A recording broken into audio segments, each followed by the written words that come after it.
Welcome to Sai Gandhi kitchen. இன்றைக்கி நாம் சுரக்காய் இறால் போட்டு குழம்பு வித்தியாசமாக செய்ய போகிறோம். இது ரொம்ப டேஸ்ட்டாக இருக்கும். சுரக்காய் வந்து உடம்புக்கு ரொம்ப நல்லது. உடம்புல தேவையில்லாத உப்பை வந்து வெளியேற்றுது. இந்த சுரக்காயை வந்து நீங்கள் சாம்பார் கூட்டு பொரியலோடு சாப்பிட்ருப்பீங்க. ஆனால் வந்து இந்த மாதிரி இறாலோட சேர்த்து சாப்பிட்றதுனால டேஸ்ட்டு நல்லாயிருக்கும். இறாலோட எசன்ஸ் ஃபுல்லாக அந்த சுரக்காயில் இறங்கிடும். சுரக்காய் வந்து எடுத்து சாப்பிட்றதுக்கு ரொம்ப ருசியாக இருக்கும். இது வந்து என்னுடைய சேனலை இதான் ஃபஸ்ட் டைம் பார்க்குற நீங்களாக தான் சப்ஸ்கிரைப் பண்ணி வச்சுக்கோங்க. நான் போடுற வீடியோஸ் எல்லாமே ரெகுலராக வரும். ஆளுங்கிற பெல் சிம்பிளை கிளிக் பண்ணி வச்சுக்கோங்க.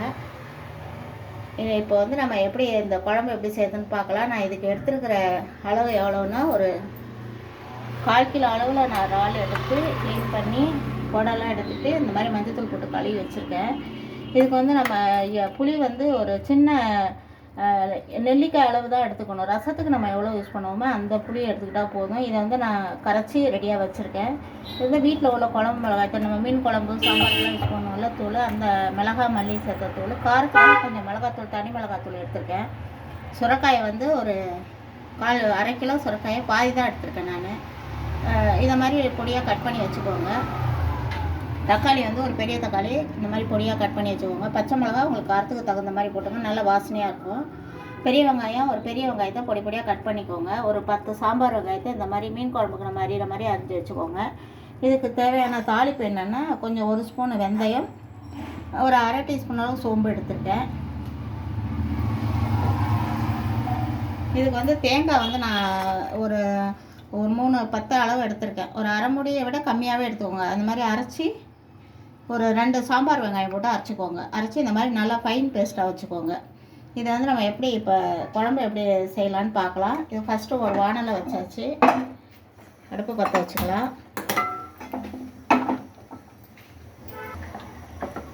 இப்போ நம்ம கடலெண்ணெய் தான்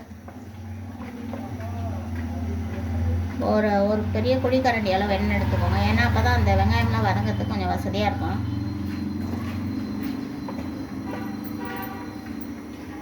எண்ணெய் நல்லா காஞ்ச பிறகு நீங்கள் இந்த வெந்தயம் சோம்பு போடணும். வெந்தயம் நல்லா வெடிக்கணும், அப்போ தான் குழம்பு வந்து வாசனையாக இருக்கும்.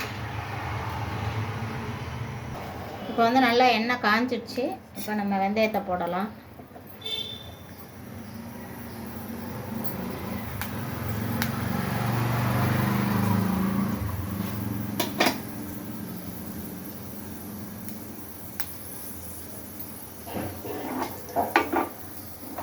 வந்து படப்படன்னு வெடிக்கணும், அப்போ தான் வந்து குழம்பு வாசனையாக இருக்கும். மீன் குழம்பு, இந்த காரக்குழம்புக்கு எல்லாத்துக்குமே வெந்தயம் வந்து நல்லா வெடிக்கணும். இப்போ வெடிச்சிருச்சு. இப்போ கொஞ்சோண்டு சோம்பு போட்டுக்கலாம். நல்லா பொன்னிறமாக வெடிச்சிருச்சு, போட்டுக்கலாம்.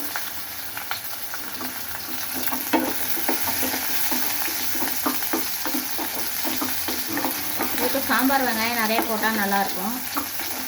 2 ஈக்குவலாக போட்டாலும் போட்டுக்கலாம்.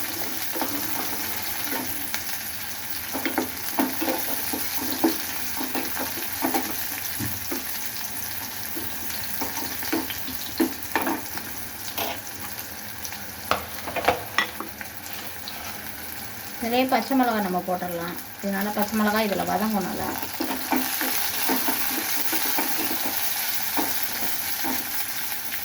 கொஞ்சோண்டு இதில் உப்பு போடலாம், தான் சீக்கிரம் வதங்கும் வெங்காயம்.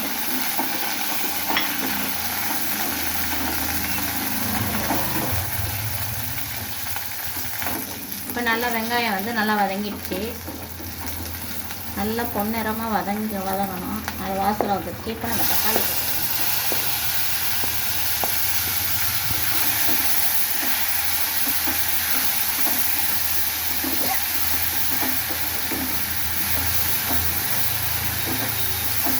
வெங்காயம் ஒரு பெரிய வெங்காயத்தை பொடியாக கட் பண்ணி வச்சுருக்கேன், அதை போடுறேன். ஏன்னா முன்னாலே போட்டால் அது வந்து கறிக்கிடும்.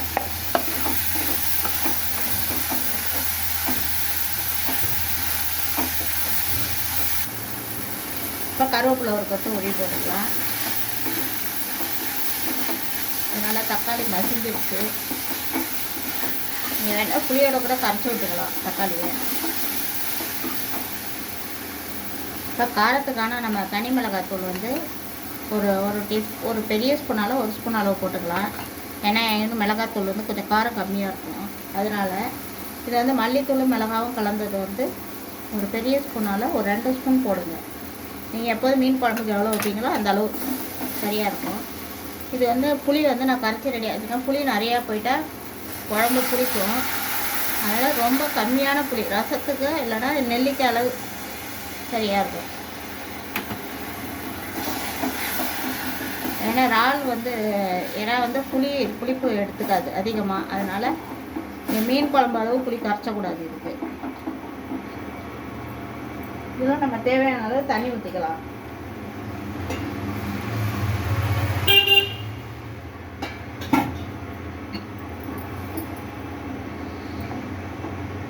இதில் இப்போ நம்ம வந்து இறால் போட்டுடலாம். இதிலே போட்டுடலாம் எல்லாமே. சுரக்காயும் இதோட போட்டுடலாம்.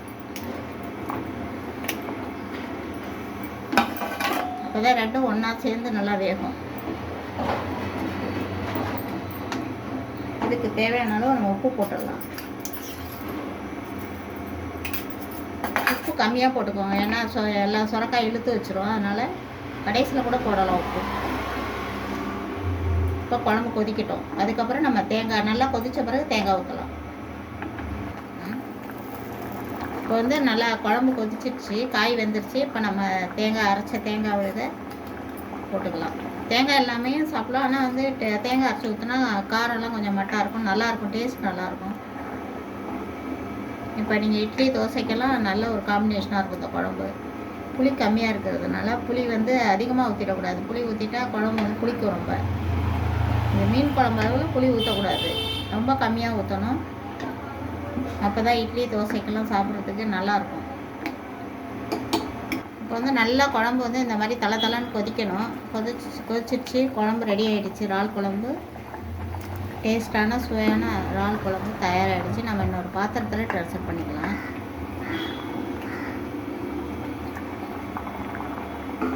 சுவையான இறால் குழம்பு தயாராகிடுச்சு. சாப்பிட்டு பார்த்துட்டு டேஸ்ட் எப்படி இருக்குன்னு சொல்லுங்கள், கமெண்ட் பாக்ஸில் எழுதுங்க. என்னுடைய சாய்காந்தி கிச்சன் சேனலை சப்ஸ்கிரைப் பண்ணுங்கள், லைக் பண்ணுங்கள், ஷேர் பண்ணுங்கள். இன்னொரு ஆரோக்கியமான வீடியோவோட நான் உங்களை சந்திக்கிறேன். தேங்க்ஸ் ஃபார் வாட்சிங்.